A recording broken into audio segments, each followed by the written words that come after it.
from batch 2. Ang topic po ng panakain natin ngayon ay ano ang panalagaan ng yoke of Christ.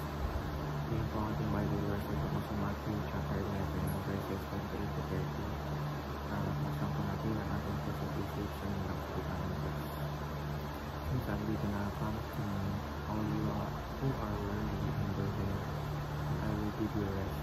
Take my yoke upon you and learn from me, for I am gentle and humble in heart, and you will find rest for your souls. For my yoke is easy and my burden is light." Sa Tagalog, lumapit kayo sa akin, kaya lahat ng nahihirapan at lubhang nabibigatan sa inyong pag-aaral, at kayo bibigyan ko ng kapahingahan. Masanin niyo ang aking pamatok at matuto kayo sa aking sapagkat ako'y maano at may mababang loob. Makatagpo kayo sa akin ng kapahingahan, sapagkat madaling dalhin ang aking pamatok at magaan ang pasanin ang bibigay ko sa inyo. Teaching number 1, the yoke of Christ is for the weary and burdened. Pinapakita sa verse na nakita ni Jesus ang tunay na kalagayan ng mga tao. Pagod, walang masuluran mo at naghahanap ng kapahingahan. Ang paglapit kay Kristo ay hindi lamang imbitasyon, kundi isang pangako na ang sinong lalapit sa Kanya ay makakatagpo ng tunay na pahinga.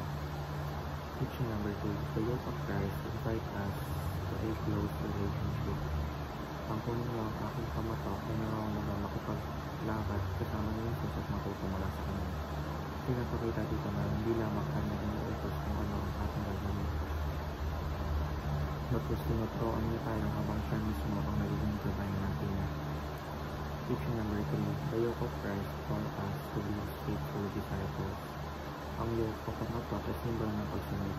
Kapag pinili natin isuot ang pamatok ng Kristo, nagpapakita tayo ng handang puso na sumunod sa Kanya. Hindi ito pasakit, hindi ito deliryo kasama ang ating Panginoon sa Kanyang gawain. Edition number 1, cast your burden from Christ because He cares. Sa araw-araw, madali lang ma-overwhelm ng problema, pamilya, pag-aaral, trabaho o relasyon. Pinapaalala ng verse na ito na hindi natin kailangang akuin ang lahat ng bilisan. Ang paglapit kay Jesus ay nangangalagang sinusuko natin ang ating bigat, pinagkakatiwala sa Kanyang pagkalinaw ng ating sitwasyon. Edition number 2, cherish your relationship with Christ. Ang relasyon kay Jesus ay hindi lamang tungkol sa paghingi ng tulong. Ito ay patuloy na makikipag-ugnayan sa Kanya. Maaari natin itong pagyamanin sa pamamagitan ng regular na pagsasaran sa isa, pananalangin at pagmamahal. Edition number 3, commit to follow Christ's direction. Hindi sapat na marinig lamang ang salita ng Panginoon. Kailangan din natin itong sa buhay.